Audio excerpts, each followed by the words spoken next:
Assalamualaikum warahmatullahi wabarakatuh. Saya Najihah Syurdin, Ketua Rawatan Perubatan dan Pemulihan AADK Daerah Kuala Muda. Alhamdulillah, bersyukur sangat pada hari ini kerana kami dapat bersama dengan klien, salah seorang klien yang berjaya kekal pulih sempena dengan sambutan Hari Anti Darah Peringkat Kebangsaan yang akan disambut pada 19 Februari 2021 ini. Pihak AADK Daerah Kuala Muda sangat bersahati ingin berkongsi kepada masyarakat semua tentang proses kejayaan mengekalkan kepulihan dalam proses bagaimana klien salah seorang klien AADK mengharungi cabaran dan dugaan dalam proses mengekalkan kepulihan beliau. Jadi pada hari ini bersama saya Cik Ad, isteri beliau dan juga ibu kepada Cik Ad yang mana mereka adalah tulang belakang kepada kejayaan Cik Ad sendiri. Jadi Cik Ad sihat? Oh, sihat alhamdulillah. Puan? Puan? Alhamdulillah. Pertamanya saya nak ucap terima kasih banyak-banyak kepada Cik Ad, pada ahli keluarga semua kerana sudi menerima kedatangan pihak AADK untuk kita berkongsi kepada masyarakat luar tentang kejayaan kepulihan Cik Ad sendiri. Yang mana saya rasa kejayaan ini yang apa yang kita kongsikan pada hari ini mungkin menjadi inspirasi kepada di luar sana bagaimana untuk berjaya kekal pulih. Bukan tak boleh pulih tapi boleh pulih. Jadi bersama hari ini kita sangat bertuah lah kerana kita dapat ilmu dan juga pengalaman daripada Cik Ad sendiri serta cabaran dan dugaan daripada pihak isteri dan ibu bagaimana memberi sokongan penuh kepada Cik Ad sendiri. Okey, Cik Ad, boleh Boleh. kalau macam tu boleh Cik Ad ceritakan sedikit latar belakang diri dan juga bagaimana boleh terlibat dengan Dadah. Assalamualaikum warahmatullahi wabarakatuh. Assalamualaikum. Okay, terima kasih diucapkan kepada pihak AADK kerana sudi datang untuk mewawancara untuk klien kepulihan ni kan. Pertama sekali memang saya nak ucapkan yang saya nak ceritakan kat sini, saya mula terjebak dengan dadah ketika berumur 19 tahun. Dan saya orang kata sebagai seorang remaja, sifat ingin tahu tu terlalu kuat kan. Dan dalam masa yang sama saya juga berkawan dengan yang kawan-kawan yang rata-ratanya memang terlibat dengan penyalahgunaan dadah.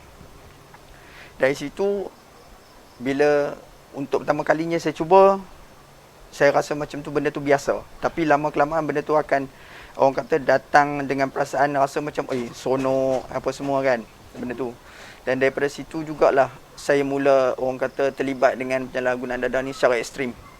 Dari situ orang kata saya suka nak berhenti bila dalam masa yang sama bila saya cuba jauhkan benda tu, tapi orang kata kawan-kawan asyik datang banyak lagi kan, banyak lagi trigger-trigger yang pengaruhi untuk saya berbalik dengan dadah tu.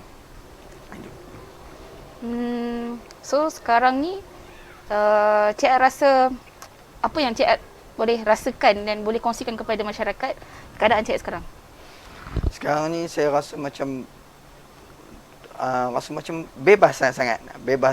Rasa macam barulah hidup saya ni penuh makna. Dia kalau nak dibandingkan dengan dulu kan, bila saya terlibat dengan perjalanan dadah ni, saya tak terlibat langsung dengan masyarakat. Saya rasa macam saya ni disisihkan kan. Saya tak rasa macam dengan family saya ni ada dengan saya kan. Saya langsung tak terlibat. Saya malu dengan masyarakat. Saya orang kata asyik pandang benda tu negatif kan, negatif daripada masyarakat. Tapi bila time saya dapat sokongan daripada keluarga ni, bila saya dah bebas daripada dadah dan daripada AADK sendiri yang banyak menyokong, yang banyak membantu saya dari segi orang kata emosinya, kekuatan rohani saya apa semua. Dari situ saya rasa macam saya sekarang ni saya dah boleh bangun, saya dah boleh berdiri. Saya rasa saya dah orang kata boleh berdiri dengan kaki sendiri dan rasa macam bebas sangat. Syukur alhamdulillah Cik Ad. Okey, Puan sendiri selaku isteri yang paling hampir lah dengan Cik Ad, apa yang Puan rasa dan juga apa yang Puan boleh kongsikan kepada masyarakat tentang cabaran Puan semasa Cik Ad menagih dadah dan sekarang selepas dia? Okey, Assalamualaikum warahmatullahi. Okey, permulaan masa saya dapat tahu kata dia terlibat dengan dadah, memang saya agak terkejut jugalah. Tapi sebelum tu memang saya ada macam ada hint tapi saya tak 100% saya menyatakan dia terlibat dengan benda-benda yang macam tu. Nak jadikan cerita, satu hari tu saya dapat panggilan daripada mak lah, dan mak menyatakan sesuatu tu memang benda apa yang saya rasa tu betul. Jadi Daripada situ saya tahu dia seorang suami yang baik, abang yang baik, tapi orang kata apa, setiap orang tak pernah lari daripada melakukan kesilapan kan. Betul. Jadi saya berpegang pada yang tu. Tak ada manusia yang tak pernah buat silap. Jadi tak salah saya bagi peluang untuk dia berubah. Dari hari ke hari selepas daripada dia ditahan, saya melawat dia. Tamparan bagi saya, cabaran bagi saya sebagai seorang isteri, lihat suami dekat situ dengan keadaan yang saya sendiri tak dapat nak gambarkan. Daripada situ saya nekat. Saya kata, inilah yang Allah nak bagi untuk aku bimbing dia, untuk aku ada dengan dia. Bersama-sama dengan mak, adik-adik, kami bersatu untuk ada di belakang dia. Setiap kali dia naik mahkamah, turun mahkamah, kami tak pernah biar dia kesorangan. Kami pergi bersama keluarga, satu keluarga untuk bagi sokongan dekat dia. Tak pernah sekalipun dia pergi bersendirian. Daripada situ sokongan kami, even sekalipun dengan AADK sekalipun saya akan turut juga. Kalau kata AADK pagi kan, saya tetap akan turut juga. Daripada situ saya, dari hari ke hari saya sudah cakap dekat dia, masa lepas daripada kena tahan tu, sebelum pergi untuk lapor diri dengan AADK, saya kata inilah permulaan. Kalau kita tak buka file, kita tak akan tahu sejauh mana langkah kita. Betul. Dan Allah dah aturkan perjalanan kita, Allah dah buka dah jalan untuk kita. Cuma kita nak realisasikan benda tu jadi ataupun tidak. Sebab bagi saya, bila kita di-guide, kita akan ada perubahan. Kita rasa macam takut nak melangkah jauh. Jadi kita sentiasa beringat. Jadi bila kita cabar diri kita untuk berubah, dengan sendiri kita tanam diri kita untuk berubah. Hanya kita saja yang boleh berubah, bukan orang lain. Cuma kita, orang sekeliling ni hanya bagi sokongan, dorongan. Tapi diri kita sendiri yang untuk bangunkan balik jati diri daripada dalam. Itulah. Betul, saya setuju dengan Puan punya. Apa-apa perubahan pun boleh dari kita sendiri, dari niat kita sendiri. Selebihnya adalah sokongan daripada keluarga. Jadi Puan, adakah Puan setuju kalau saya katakan bahawa isteri ni adalah sokongan paling kuat sebenarnya untuk kejayaan seorang suami? Ya. Memang benar. Sebab terus terang saya cakap, sebelum sebenarnya kami pernah berpisah. Selepas kami berpisah tu, saya back balik pada dia. Saya nampak dia terumbang ambing bila saya tak ada dengan dia. Tapi bila saya kembali kepada dia, saya alhamdulillah, saya rasa macam kekuatan dia kembali balik. Dengan kehadiran cahaya mata, semua tu berubah dengan sekelip mata 360 darjah. Kan macam kami fikir masa depan anak. Saya cakap kat dia, Allah bagi anak dekat kita. Ada sebab Allah bagi anak dekat kita untuk kukuhkan perkahwinan kita lagi, untuk eratkan kita punya kehidupan masa depan kita demi anak, demi keluarga, demi mak, demi adik-adik. Itu yang saya cakap dekat dia. Alhamdulillah, saya kagum dengan Puan punya semangat dan juga usaha tanpa putus asa. Kata Puan tidak melepaskan dia melepaskan habis. Maksudnya Puan ada satu perasaan usaha untuk bantu dia tanpa putus asa. Macam tu. So tanya saya cakap Puan, susah nak jumpa isteri yang masih berdamping dengan suami, yang seorang penagih dadah, dan dia ada semangat untuk bantu suami dia sendiri. Tahniah Puan. Okey Puan, selaku ibu lah kan.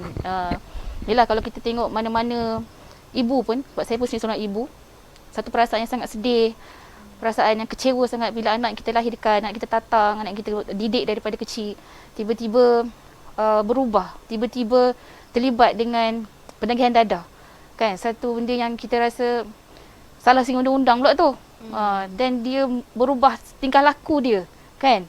Jadi bagaimana Puan menghadapi situasi tu?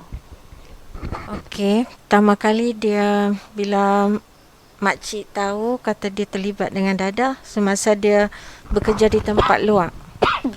Dia bila kawan-kawan dia bagi tahu, makcik tekad bawa balik dia dari tempat yang jauh balik ke pangkuan keluarga.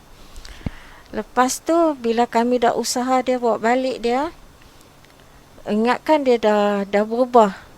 Tapi rupanya tak. Yang last kali yang dia kena tangkap, masuk ke dalam lokap, makcik nangis tau. Tiap malam nangis sebab makcik rasa macam makcik yang punca. Sebab selama ni bila abah dia pun meninggal, Makcik cari, cuma duk fikir nak cari rezeki untuk bagi mereka makan. Memanglah Ad ni kerja, tapi dia seorang saja, adik-adik ada lain, yang lain ada yang bersekolah. Bila duk tunggu hari, bila pergi ke lokap, pihak polis kata besok. Makcik balik, makcik tidur di tempat tidur dia. Makcik peluk bantai dia. Makcik kata, ya Allah ya Tuhanku, kalau anak aku boleh keluar, aku akan usaha sampai dia boleh pulih. Kan? Sebab dia anak yang sulung. Bila dia boleh keluar, makcik usaha cari duit untuk untuk jamin dia kan. Lepas tu alhamdulillah, masa first time dia masuk tu, makcik tak boleh tengok dia langsung. Makcik tak boleh pergi. Adik dia pergi, dia boleh panjat tu, dia cari mak mana. Bila anak balik, bila adik dia balik cerita, makcik sedih tau. Makcik kata, ya Allah ya Tuhanku, dugaan Allah bagi. Lepas tu bila dia dah boleh keluar, dah boleh jamin dia, first time makcik fikir, makcik nak bawa pergi masjid, ambil air kolah. Makcik pergi ke masjid, makcik ambil timba, makcik bagi dia, bawa timba, air timba tu jauh juga dari masjid tu. Pergi dekat, dia bagi dia mandi. Makcik kata, baju yang pakai ni nanti buang tu. Lepas tu, lepas dia dah mandi, dia sujud syukur dekat masjid. Itu first time dia dah tinggal solat ni. Sejak tu balik sampai sekarang, dia tak pernah tinggal walaupun satu waktu. Dia dah berubah dengan keadaan dia dulu. Bila dia balik bekerja, dia duduk di bawah. Lepas tu nanti nak keluar pergi kerja, baru keluar pula. Dengan dia jadi pendiam, dengan adik-adik tak berapa nak ambil kisah. Tapi lah ni dah perubahan dia memang macam isteri dia katalah 360 darjah kan. Memang dia berubah. Dan makcik bersyukur ke makcik dapat menantu yang faham. Ad ni tanggungjawab dia dengan adik-adik besar. Ad ni banyak habiskan duit gaji dia ke adik-adik. Sebab adik dia masa tu ada yang kat UMP seorang, lepas tu yang tahfiz. Tapi isteri dia tak pernah kata nak membebel ke, nak mengkritik ke, nak komen ke. Kata duit ringgit Ad tu banyak habis dekat ni. Hak tu yang makcik bersyukur sangat-sangat. Jadi makcik pesan kalau ada ibu bapa yang anak dia terlibat ni, sokongan moral kita tu, kita pedulikan apa yang orang kampung kata. Hak yang penting anak kita. Betul. Anak keluarga kita. Sebab tu makcik minta, kalau yang minta ibu bapa tu kata salah tu salah kita kan. Anak kita jadi tu sebab apa kan. Mungkin kita tak sedar kan. Yang tu yang makcik duduk fikir tu. Duduk ni. Sebab tu makcik tak peduli dah kat orang kampung. Yang penting anak makcik selamat dan bebas. Masa dia PAADK pun makcik tak ambil kisah langsung sebab dia ada isteri.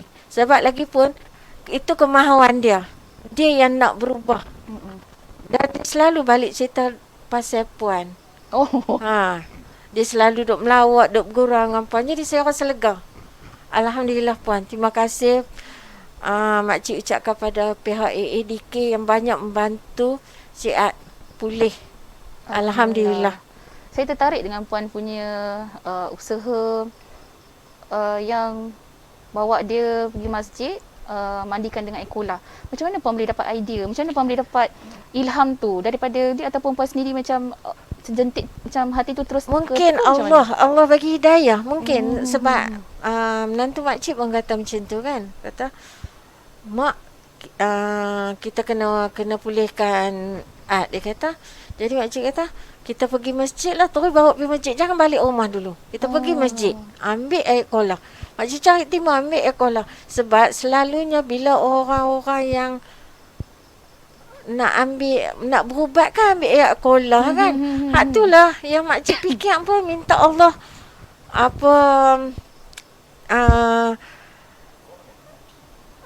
hajat makcik Tercapai. termakbul. Kata doa makcik tu masa ambil tu, makcik selawat untuk doa sambil jalan tu bawa timba tu. Makcik duduk selawat, ya Allah ya Tuhanku. Lepas tu minta, ya Allah ya Tuhan, bagilah anak aku pulih, bagilah anak aku pulih.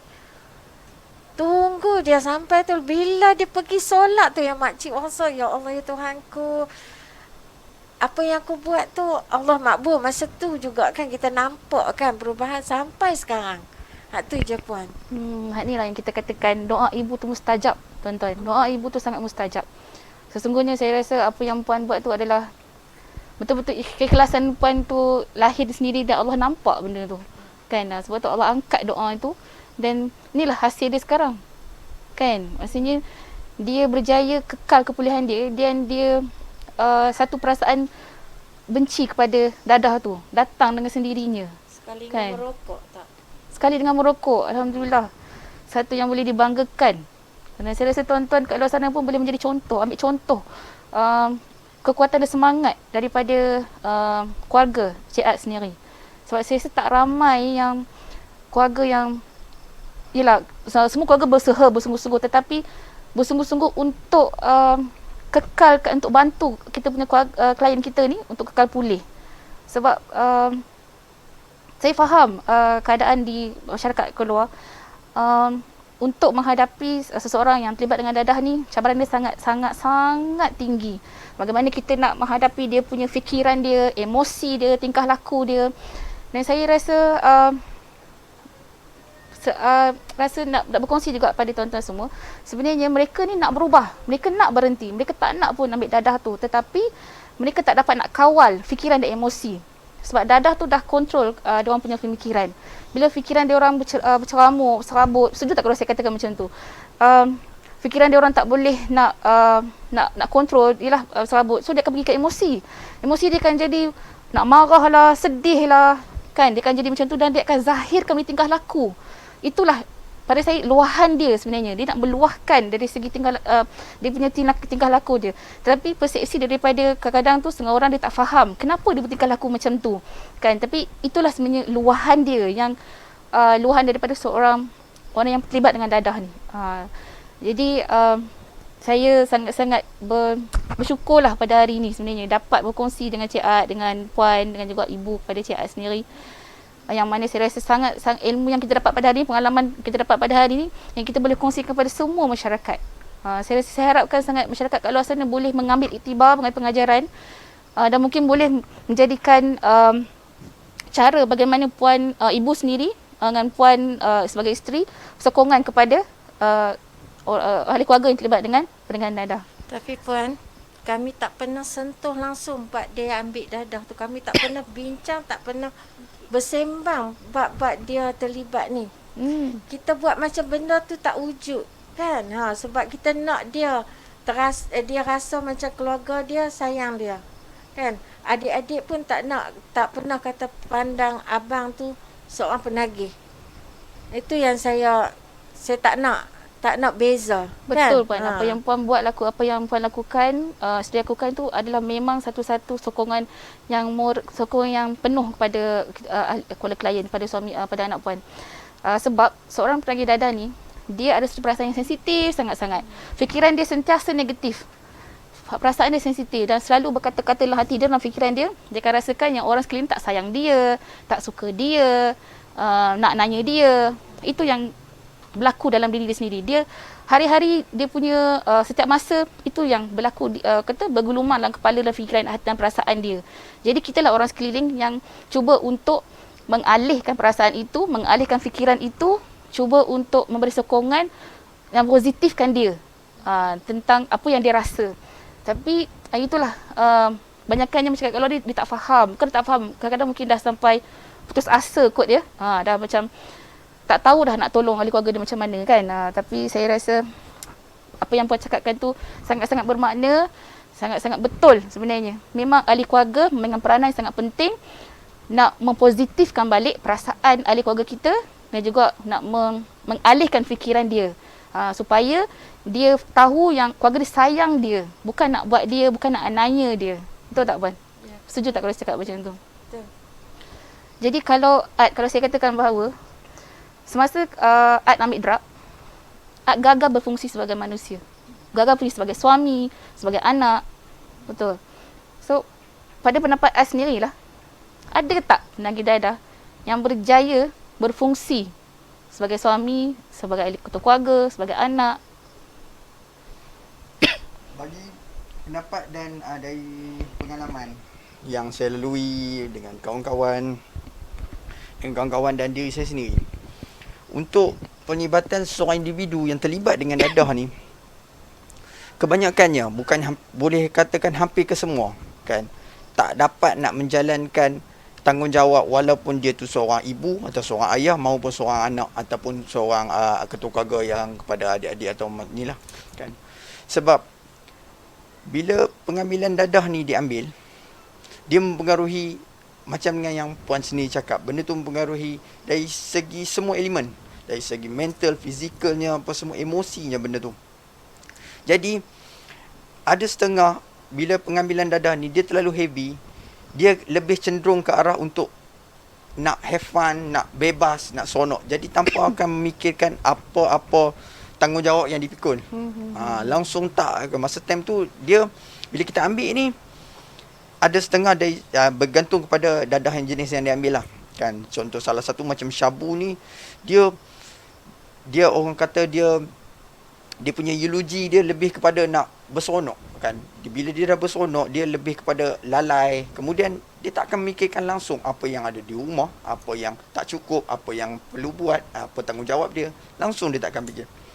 Jadi boleh dikatakan orang kata individu yang ambil ni tak kesemuanya yang boleh jadi, orang kata jadi pegang tanggungjawab tu sepenuhnya kata diri sendiri, kan.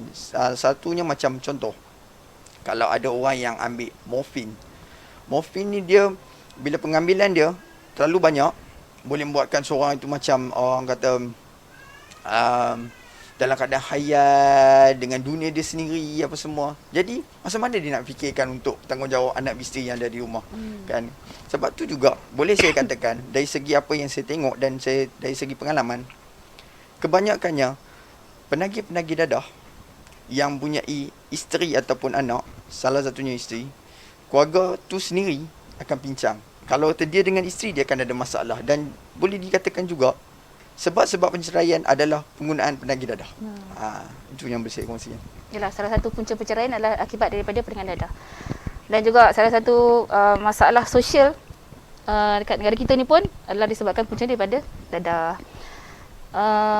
Boleh tak Cik Ad cerita sikit lah bagaimana Cik Ad datang dekat ADK tu, program-program yang ADK buat tu, adakah dia memberi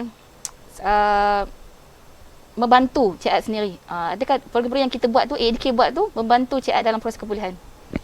Okay. Pertama sekali memang saya nak ucapkan berbanyak-banyak terima kasih, jutaan terima kasih pada pihak ADK yang memang banyak sangat membantu saya dari segi program dan aktiviti yang dianjurkan. Secara tak langsung, aktiviti yang saya hadir yang diadakan oleh pihak ADK sendiri, benda tu banyak mau kata menyedarkan diri saya dan banyak membantu, kan, dari segi ni untuk saya kekal pulih. Salah satunya aktiviti yang selalu ni kita berkongsi, dan dia juga bagikan orang kata tips-tips, kan, bagikan dengan kata-kata semangatnya, dan bagi juga orang kata aktiviti sekurang-kurangnya. Saya daripada aktiviti yang saya orang kata join tu, saya rasa macam ada masa orang kata tak adalah kata masa saya terbuang sangat, kan. Kadang-kadang macam untuk penagih ni, dia tak boleh langsung ada ruang kosong. Betul. Bila ruang kosong yang ada tu lah, benda tu akan Allah, aku tak ada apa hari ni aku nak buat. Jadi so dia akan mengambil dadah tuan. Tapi bila time kurang-kurangnya bila saya hadiri aktiviti yang dianjurkan, kurang-kurangnya benda tu macam menyedarkan, kan. Benda ni macam dengan Rasulullah sendiri pun pernah sebut, kan, kalau kata kita jauh daripada ni, hadirilah majlis ilmu-ilmu. Kurang-kurangnya daripada situlah kita akan belajar untuk kenal ni. Sama juga macam yang pihak ADK buat. Kurang-kurangnya untuk bulan tu saya hadiri aktiviti ataupun orang kata program yang diadakan ADK. Di situ memberi orang kata kesedaran pada diri saya sendiri. Kita sharing dekat situ. Dari situ juga saya juga berkenalan dengan penagih-penagih yang lain, dan daripada situ saya berkongsi, dan daripada situ juga perkongsian yang dari segi pengalaman yang mereka kongsikan dengan saya jadikan sebagai panduan hidup. Orang kata untuk saya, aku nak terus pulih, aku tak nak jadi macam ni. Takkan sampai bila aku nak jadi macam ni.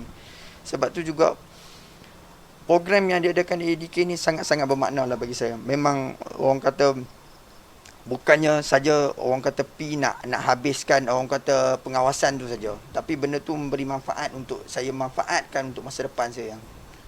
Okey, terima kasih Cik Ad. Jadi untuk yang terakhir lah saya rasa mungkin Puan boleh bagi satu tips kepada masyarakat kita, pada orang luar sana, dan kata-kata Puan mungkin orang kata nasihat lah kepada masyarakat kita tentang bagaimana nak bantu ahli keluarga kita. Bagi pendapat saya lah kan. Okey, kalau kata ada ahli keluarga yang terlibat dengan penggunaan dadah ni, yang first kali selami jiwa mereka. Yang penting kita tahu apa yang mereka nak sebenarnya. Kita tak boleh just negatif. Okey. Bila kita just negatif, kita dah set dalam minda kita benda tu negatif. Walaupun dia hanya ambil sekadar selang-seli, kita tetap akan anggap dia negatif. So walaupun dia ambil tapi tak kerak, kita jangan buang dia. Kita sentiasa nasihat dia, sentiasa bagi kata-kata positif dan sentiasa bersembang dengan dia. Kita tahu ada kadang-kadang dia dalam keadaan tak berapa nak okey kan, kita still bersembang dengan dia. Jangan sentiasa bila kita kata macam kita tak boleh bercakap benda yang negatif dekat dia. Kita kadang-kadang orang yang tengah macam ni, dia selalu cakap apa, hampa tak sayang aku, hampa buang aku, hampa penting aku, hampa tok aku je tak. Bila kita cakap dengan dia, kita kata aku ada di tempat hang. Aku duduk dengan hang. Apa hang nak aku bagi. Aku tahu apa hang buat. Ke mana hang pi, dengan siapa hang berkawan. Bila kita mendekati orang macam tu, dia tahu kata kita sayang dia. Dan dia pun tak mau kita terlibat dengan orang-orang macam tu. Dan benda tu sentiasa bermain di fikiran saya. Bila setiap kali dalam keluarga saya pun ada juga yang macam tu. Tapi bila dia tahu kakak dia cuba menjadi macam dia, bukan maksudnya terlibat dengan benda tu tak. Tapi saya mengenali kawan-kawan dia. Saya kenal siapa kawan-kawan dia yang terlibat dengan benda-benda macam tu. Dia rasa takut, dia rasa terancam. Sebabnya dia kata kakak dia ni bukan sembarangan. Kakak dia ni cuba belajar nak tahu kenapa dia buat macam tu, apa sebab dia buat macam tu. Jadi daripada situ saya belajar. Saya selalu cakap kat dia, tak ada satu keluarga pun yang tak sayang. Sama juga dengan dia, tak ada family, tak ada mak, tak ada ayah yang nak buang.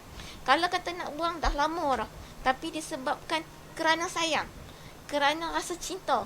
Sebab tu kami ada dengan hang untuk bangkitkan hang, kembalikan hang pada keluarga kami, nak sayangkan balik diri hang.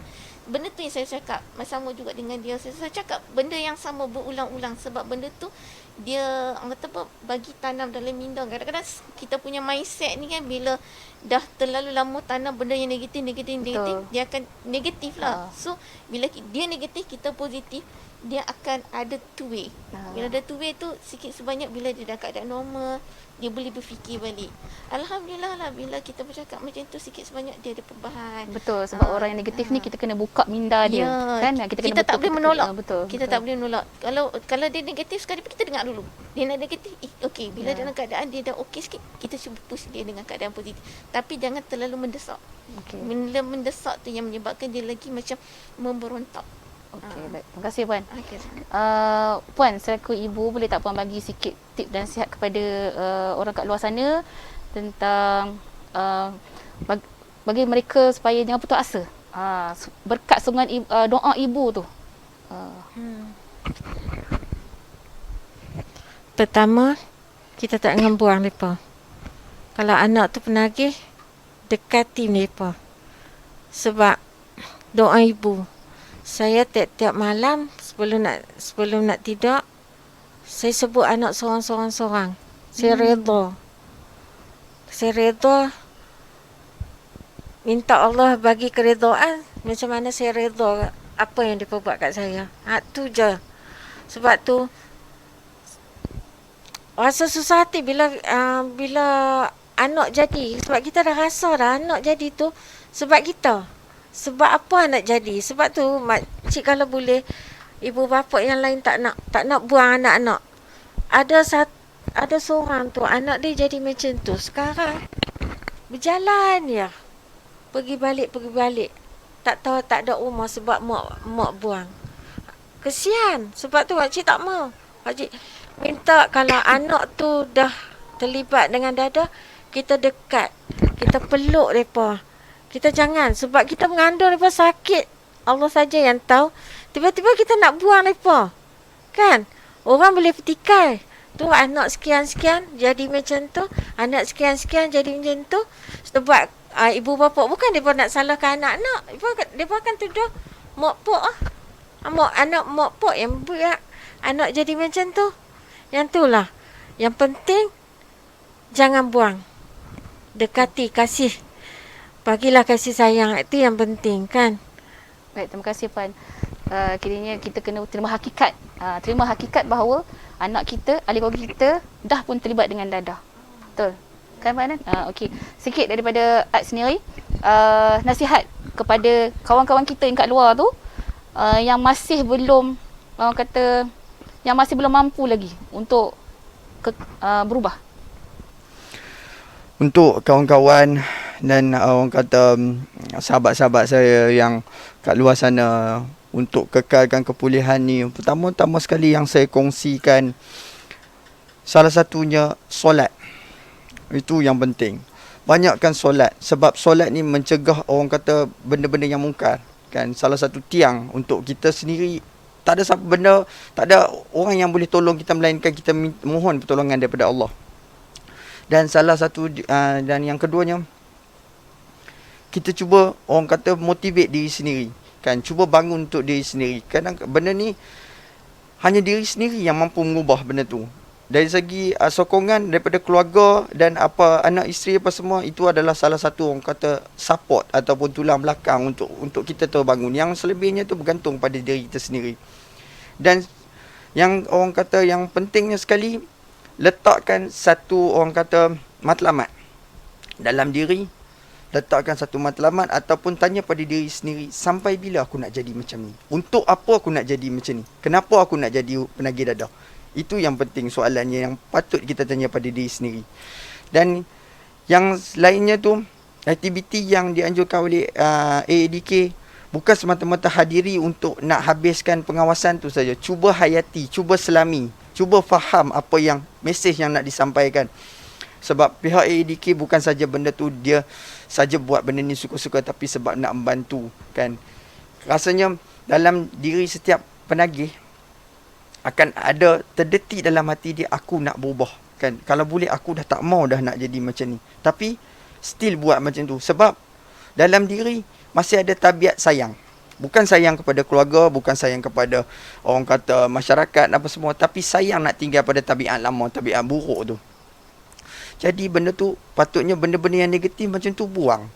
Rasakan dalam diri, aku ambil dadah ni tak penting pun, tak ada apa yang memberi manfaat, orang kata tak ada keistimewaan, kelebihan apa pun.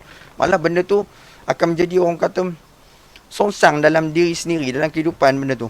Itu je yang boleh saya kongsikan untuk masyarakat luar sana. Okay, terima kasih Cik Ad. Alhamdulillah selesai kita punya sesi perkongsian. Terima kasih Cik Ad, Puan dan Puan sebagai ibu. Dan apa yang saya boleh katakan di sini, dan saya menyerulah kepada semua, kepada mereka yang masih terlibat dengan dadah, kepada ahli keluarga, bahawa kepulihan mereka ini adalah sokongan penuhnya daripada kita sebagai ahli keluarga dan juga masyarakat. Kepulihan mereka sepanjang hayat. Tanpa sokongan ahli keluarga, tanpa sokongan masyarakat, mereka sukar untuk bangun, untuk pulih dan berjaya kekalkan kepulihan mereka, tuan-tuan. Sempena bulan Anti Dadah 2021, saya ingin mengucapkan selamat menyambut Hari Anti Dadah Peringkat Kebangsaan 2021 yang akan disambut pada 19 Februari 2021. #LebihBaik Cegah. Sekian, terima kasih.